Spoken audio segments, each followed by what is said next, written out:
Good afternoon, readers. It's Tilly here from Tilly's Shelf, and welcome to a book review video. I actually finished a book, and it wasn't even a Jane Austen book, and that was Chronicles of a Cairo Bookseller by Nadia Wassef.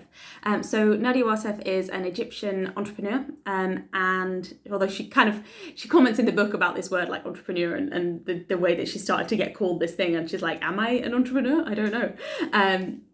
But essentially in 2002, she and her sister Hind and a friend Nihal decided to establish Egypt's first ever what they call modern bookshop, by which they mean a bookshop like you might find in a high street in London or New York, that has got like beautiful displays, open airy space. It's got a cafe, it's got very carefully curated shelves with new releases and things like that. So more of like a Western bookshop compared to what she was used to finding in Cairo, which was places where books were either neglected or subject to a degree of government censorship, or just really not the kind of quality of bookshop that she was looking for. I really enjoyed this book. It was great fun. It's a memoir, so it talks about that time, 2002 to 2014, when she was responsible for the bookshop, and also things that were going on in her life at the time, such as sort of parenting and divorce and things that she was going through. I really enjoyed it. I have been to Cairo, and I felt like this really brought Cairo back into my mind. It made me really want to go back there. It did make me want to visit her bookshops.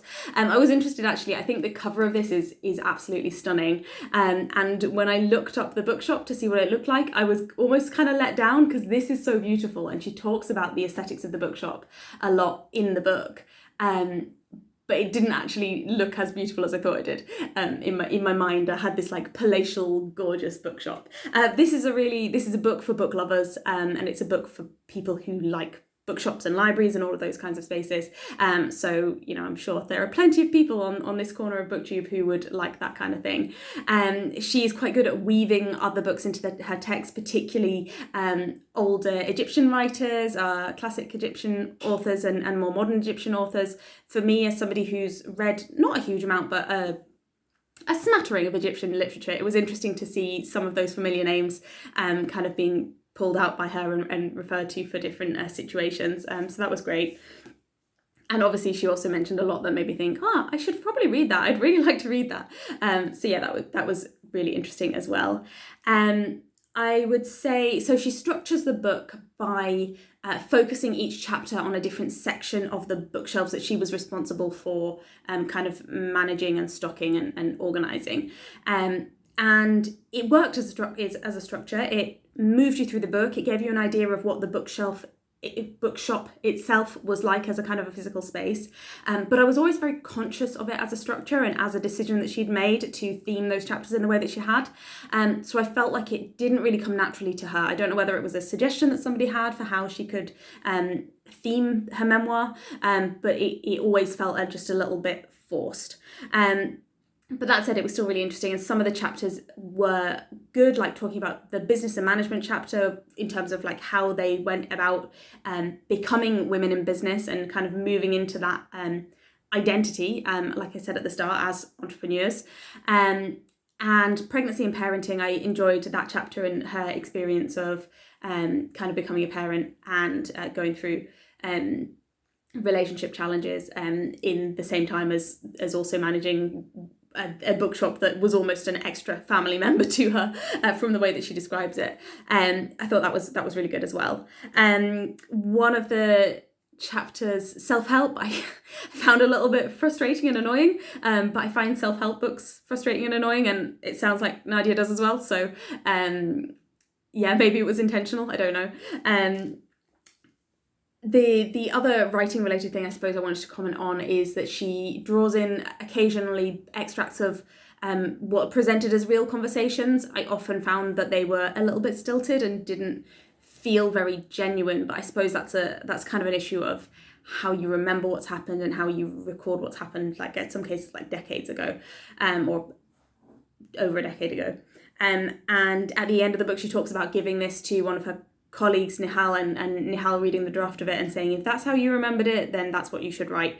And I do get the impression that potentially it's not how Nihal remembered it, and it's Nadia's viewpoint. It's not necessarily the absolute truth, but that's what you get when you read a memoir. You get that person's perspective, and I did think her perspective was really interesting, even though you can tell that she must at times have been quite difficult to work with, which is a fact that she owns, and she talks about how she was known for being sometimes quite harsh and strict, and necessarily so with the challenges that they had.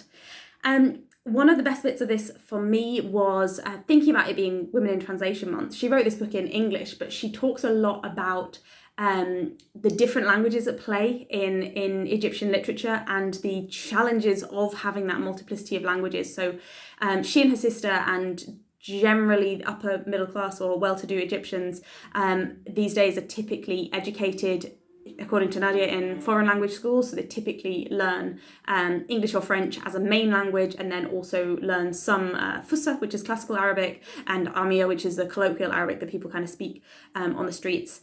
But that is not a language that she's fully comfortable in. So she talks about the difficulties of like trying to cater to those different language needs, and the fact that Fusha is like the kind of the gold standard for writing in Arabic, but it's really hard for a lot of Egyptians to understand.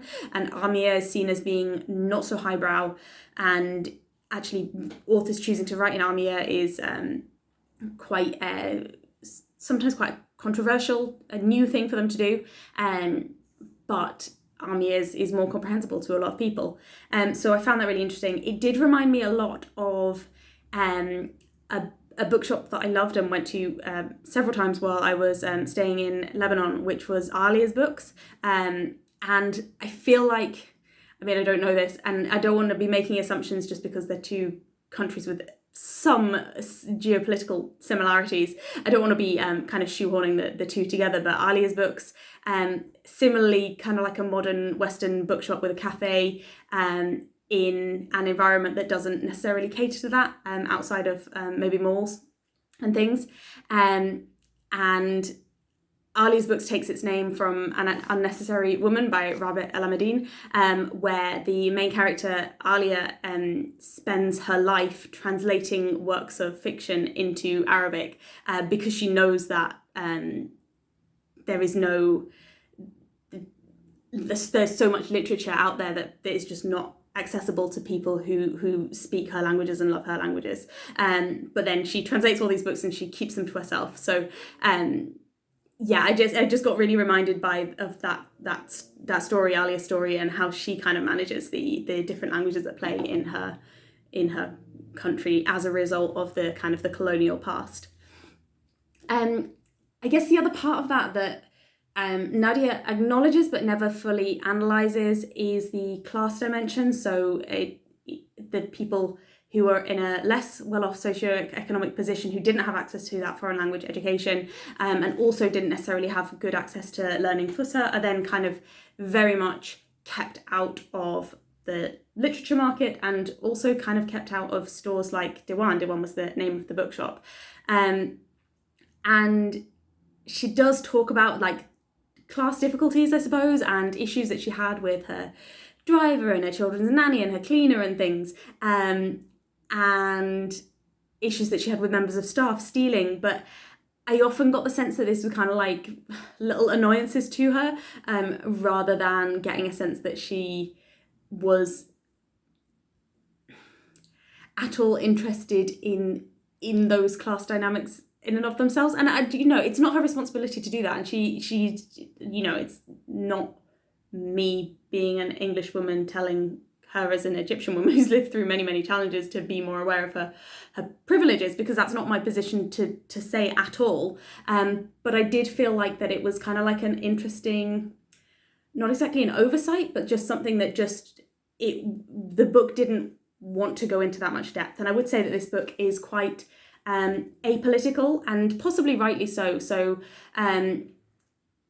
she grew up for the majority of her life under Hosni Mubarak. Mubarak was toppled in the 2011 revolution, and a couple of years after that she makes the decision to leave Egypt, and she says it's because she wants a better life for her children, and she thinks they'll have a better life in the UK than they were having in Egypt at the time. I get the sense that is for political reasons, and I get the sense that running a westernized bookshop in Cairo in the with the way that the politics has been going in recent years, became too challenging in some ways. But she avoids going into that.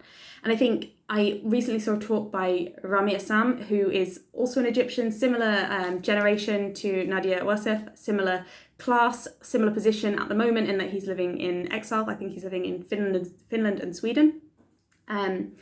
But he is very, very explicitly political, and he talks about how Egyptians kind of often feel the need to self-censor. And reading this book, I couldn't help but think about that, because I did get the sense that she was self-censoring, because she does have colleagues still in Diwan, still in Egypt. Nihal is still very actively involved in running Diwan.